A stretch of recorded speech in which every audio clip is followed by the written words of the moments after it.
मित्रों नमस्कार। सूचना की दुनिया पर आपका स्वागत है। मैं हूं डॉक्टर सुभाष चंद्र सिंह।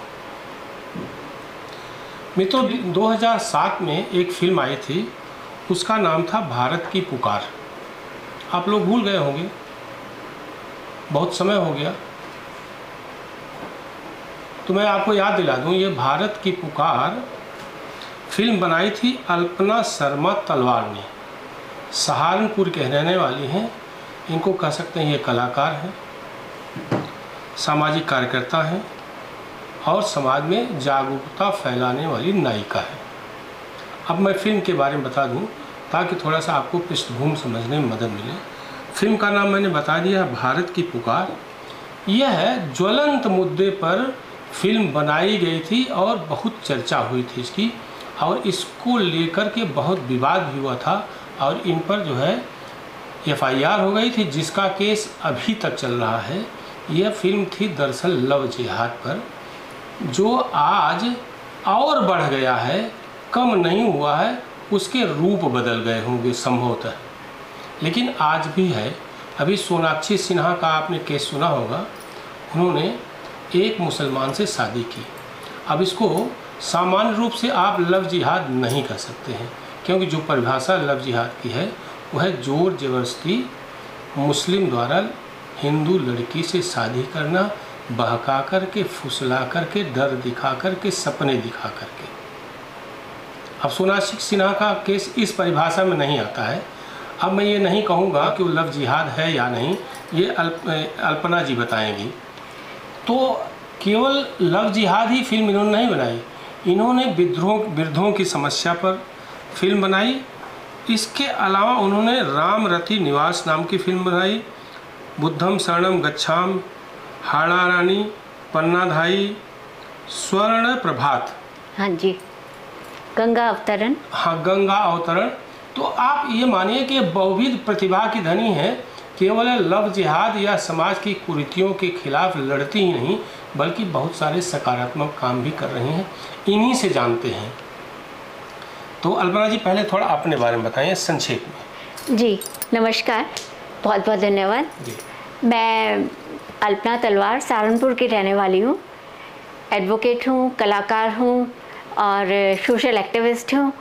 दूरदर्शन पे मैंने कई सारे डांस ड्रामा किए हैं, सीरियल्स भी किए हैं, फिल्म भी की है, फीचर फिल्म भी करी है मैंने, और शॉर्ट फिल्म्स तो काफ़ी करती रहती हूँ। आप लोग अगर YouTube पे सर्च करेंगे तो मेरी कौन गुरु, राम रति निवास, ऐसा भी होता है, और अनेकों फिल्म हैं।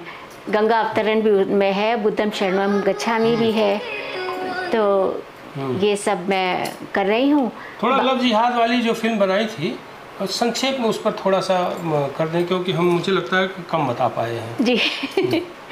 ये तो एक इतिहास की बात हो गई, लेकिन वो इतिहास पुनः दोहराया जा रहा है। आज अगर आप देखेंगे, आज के परिप्रेक्ष्य में रोज़ हम लोग अगर पेपर उठा के पढ़ते हैं तो कहीं ना कहीं कोई समाचार हमें ऐसा मिल जाता है जो लव जिहाद का होता है।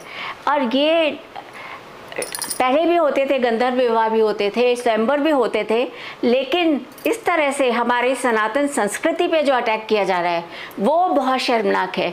और मर्जी से आप कुछ कर रहे हैं वो अलग बात है, लेकिन बिल्कुल विरोधी परिस्थितियों में दूसरे धर्म में जाकर अपने आप को सामंजस्य बिठाना और अपने देश को इस तरह से शर्मसार करना, वो बहुत निंदनीय है।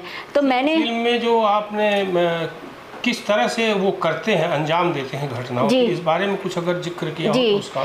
हाँ, एक परिवार में हिंदू लड़की जाती थी पढ़ने, उसी समय में उसको एक मुसलमान लड़का मिला जो हाथ में उसने कलावा बांधा हुआ था और माथे पे टीका लगाया हुआ था, और एकदम से देखने में तो यही प्रतीत होता था कि वो हिंदू है। उसने खूब उसको इम्प्रेस किया, उसे गिफ्ट देना, उसको लेके जाना, पार्टीज करना, सब कुछ, क्योंकि इस तरह से जो बाहर का विदेशी फंड आता है उनको इसी काम के लिए कि आपको हिंदू लड़कियों को फुसलाकर मुसलमान बनाना है और अपनी संतति बढ़ा के यहाँ भारत में आपको कब्जा करना है। ये जो मुस्लिम मानसिकता है वो उसके तहत वो लड़का उसके आसपास घूमता रहा। उस लड़की वो भी निसंदेह कम उम्र की एक ट्रेंड सा जी ट्रेंड बन गया। तो क्या आपको कोई कठिनाई हुई जी? फिल्म का उस समय जो है कहीं आपने उसका प्रमोशन वगैरह या कहाँ किसने भी उसका लोकार्पण वगैरह या समाज को समर्पित किसने? जी ये हमने बनाई थी बीजेपी के प्रचार प्रसार के लिए। हाँ। क्योंकि ज्वलंत मुद्दा था और हम अवेयर करना चाहते थे लोगों को कि इस तरह की घटनाएं हो रही हैं, दुर्घटनाएं हो रही हैं, आप अपने लड़कियों को संभाल के रखिए। और वो हमने वहाँ बनाई, लखनऊ में इसका विमोचन हुआ। आदरणीय लालजी टंडन जी और सूर्य जी, राजनाथ सिंह जी सूर्य, हाँ उन्होंने और डॉक्टर मनोज मिश्रा जी ने और हम लोगों ने उसका विमोचन किया। क्योंकि मैं सांस्कृतिक प्रकोष्ठ की प्रदेश अध्यक्ष थी, उस समय अध्यक्ष लिखा जाता था, तो वो हमने विमोचन किया। जी संस्कार भारती की नाट्य प्रमुख रही हूँ मैं यूपी में। और मुझे आदरणीय रज्जू जी भैया जी से सम्मानित होने का भी एक गर्व है मुझे कि मैं नागपुर में उनके द्वारा सम्मानित हुई। आदरणीय योगेंद्र जी दद्दा जी ने मुझे संगीत नाटक एकेडमी उत्तर प्रदेश का सदस्य भी मनोनीत किया। तो चलता रहा कार्यक्रम और कई नुक्कड़ नाटक किए और पर्यावरण पे, प्रदूषण पे, जल प्रदूषण पे बहुत काम किया। वहाँ ये जब सीडी प्रसारित हुई तो उसके बाद लोगों ने इस पे विद्रोह कर दिया कि ये नहीं दिखाना चाहिए, ये हेट सीडी है। उसका नाम रख दिया जहरीली सीडी, जबकि वो जहरीली नहीं थी, वो तो वास्तविकता थी। और उन केसेस के ऊपर वो बनाई गई थी जो ऑलरेडी डिसाइडेड थे। तो मेरे ऊपर और आदरणीय राजनाथ सिंह जी के ऊपर और डॉक्टर मनोज मिश्रा जी के ऊपर, आदरणीय लालजी टंडन जी के ऊपर, हम सब लोगों के ऊपर FIR हुई।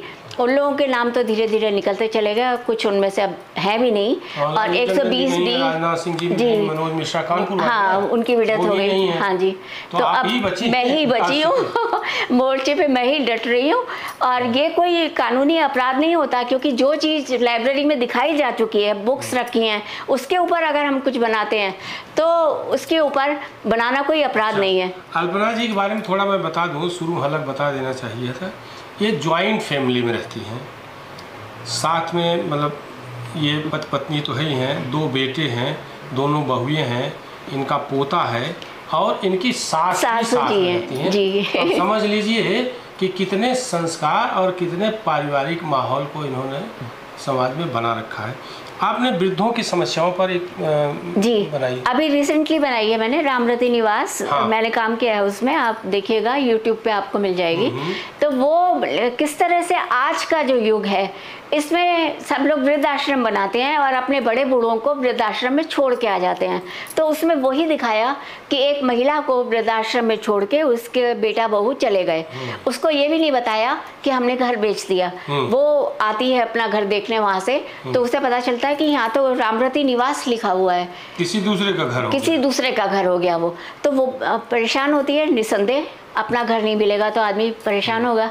वो वहाँ जाके देखती है, ताक झांक करती है, इधर उधर पूछती है, तो सबको ये पता चलता है कि ये तो बिक चुका है और अब यहाँ कोई और धीमान परिवार रहता है। तो वो बहुत ही परेशान होती है। उसके पति की बरसी होती है, तो वो वहाँ एक दीपक जलाना चाहती है।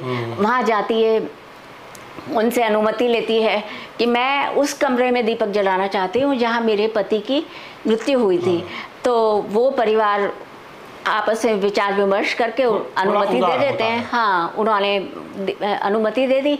वो जाती है वहाँ कमरे में, जाके दीपक जलाती है, अपनी फ़ोटो देखती है अपने हस्बैंड की, तो बहुत ही विचलित होती है, बहुत दुखी हो जाती है। उसके बाद वो नीचे जब आती है तो उसे लगता है कि नहीं, यहाँ मुझे दुख नहीं करना चाहिए, इन लोगों ने मुझे यहाँ अनुमति दी। तो वो प्रशंसा करती है कि आप लोगों ने घर बहुत अच्छे से रखा है, बहुत अच्छा मेंटेन किया है, क्योंकि उस घर में उसकी यादें जुड़ी होती हैं।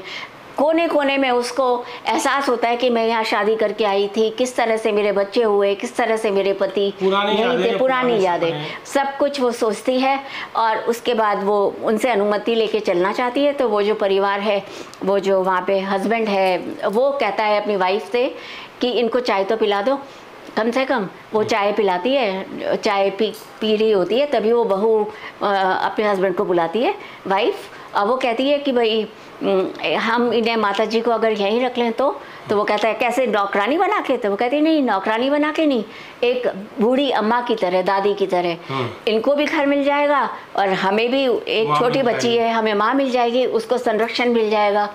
तो वो उससे आगे पूछती है कि माँ कि अम्मा जी अगर आप यहीं रह जाएं, तो वो कहती है कि अरे ये कैसे संभव हो सकता है, मैं कैसे रह सकती हूँ यहाँ, ये तो आप लोगों का घर है। तो वो कहते नहीं, आप हमारी छोटी बच्ची है, आप उसको देखना, लुक आफ्टर करना, उसको दादी का प्यार मिल जाएगा और आपको आपका घर मिल जाएगा क्योंकि आप ही का घर है। तो वो कहती है कि नहीं, वो कहती है नौकरानी की तरह काम करना है? वो कहती है नहीं नहीं, कुछ नहीं करना, सब है हमारे यहाँ, मेड भी है, खाना बनाने वाली आती है, और आप सिर्फ बच्ची की दादी के रूप में रहिए। तो मान जाती है। तो फिर उसमें दिखाते हैं कि वो किस तरह से अपने उस बच्ची का ब्रॉट अप करती है तरह, क्योंकि वो तो बहुत अच्छी फैमिली की थी, तो उसका रहन सहन भी वैसा ही था, तो उस बच्ची को बहुत अफेक्शन हो जाता है। अब वो दोनों आपस में बात करते हैं कि देखो, किसी बड़े बुजुर्ग का किसी परिवार में रहना कितना इम्पोर्टेंट है। हम वो बच्चे में संस्कार आते हैं, तो वो संस्कार वैसे नहीं मिल सकते कि आपने किसी मेड को रख लिया। एक मृदुला सिन्हा, अब उनकी दिवंगत हो चुकी हैं, केरल की राज्यपाल थी। जी जी जी। वो भारतीय जनता पार्टी के महिला विंग से भी जुड़ी थी। तो उन्होंने एक उपन्यास लिखा था जी। उपन्यास का नाम तो मुझे नहीं याद, लेकिन उसमें लिखा था, वह परिवार आदर्श है जिस परिवार में नानी और दादी को एक साथ सम्मान पूर्वक रहने का अवसर मिले। बिल्कुल। तो मुझे लगता है कि ये थीम जो है आपकी जी, तो आपका ये जो डॉक्यूमेंट्री है, हाँ, इसी थीम पर आधारित है। डॉक्टर मृदुला जी के साथ मेरी बुआ जी भी लेक्चरर थी दौलत राम कॉलेज में। अच्छा। रीडर थी हिंदी की। उन्होंने भी कई सारे नॉवेल्स लिखे हैं, तो उनका भी एक कभी मैं शायद जल्दी भविष्य में बना पाऊंगी। तो इसी सब के ऊपर है। चर्चा जो है हो गई है, तो इस चर्चा को हम लोग यहीं विराम देते हैं। फिर किसी और अवसर पर जो है अल्पना तलवार जी से हम बात करेंगे। आप लोगों का बहुत बहुत धन्यवाद। जो लोग भी सूचना की दुनिया को देख रहे हैं, उनसे अनुरोध है कि वो जिन्होंने सूचना की दुनिया को सब्सक्राइब नहीं किया, और सब्सक्राइब करें, बेल आइकन दबाएं, कमेंट करें और शेयर करना ना भूलें। बहुत बहुत आभार, बहुत बहुत धन्यवाद। आप इस YouTube चैनल को लाइक करिए, सब्सक्राइब करिए, कमेंट करिए और शेयर ज़रूर करिए।